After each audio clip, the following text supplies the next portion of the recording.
ঢাকা উত্তর সিটি কর্পোরেশনের ৫২ নং ওয়ার্ডে বাংলাদেশ জামায়াতে ইসলামী মনোনীত কাউন্সিলর প্রার্থী ও তুরাগ দক্ষিণ থানা জামায়াতের আমির মাওলানা আবু বকর সিদ্দিক জনসাধারণের মাঝে গণসংযোগ করেছেন। এ সময় আরও উপস্থিত ছিলেন ৫২ নং ওয়ার্ড জামাতের সভাপতি মাসুদ রানা, সেক্রেটারি শরীফুল ইসলাম, বাইতুল মাল ও মিডিয়া সম্পাদক আবু সালেহ মোহাম্মদ সাব্বির সহ অন্যান্য আরও দায়িত্বশীল বৃন্দ।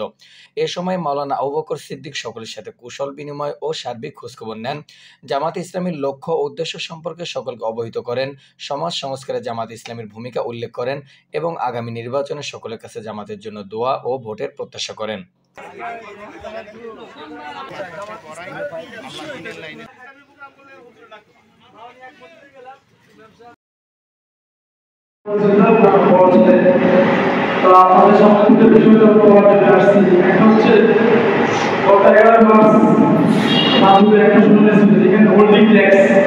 আপনারা সবাই জানেন যে সিটি কর্পোরেশন এলাকায় সিটি কর্পোরেশন আসার পরে সরকারের পক্ষ থেকে সিটি কর্পোরেশন পক্ষ থেকে সব আইনের বাইরে নোটিশ পাঠাই দিচ্ছে পোল্ট্রি ট্যাক্সের জন্য, যেটা প্রায় 1 টাকা স্কোয়ার আর একটু বড় হলে 8 টাকা স্কোয়ার ফুটের করে।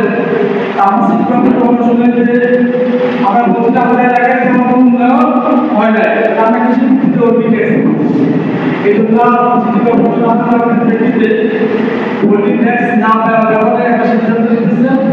আমরা ইনশাআল্লাহ প্র্যাকটিস প্রয়োজন হলে এলাকাবাসীকে নিয়ে আমরা এই পোল্ট্রি ট্যাক্স বিরুদ্ধে আমরা জানাবো। আমরা বলছি প্রতিষ্ঠান থেকে আপনারা এটা জয় করতে পারবেন।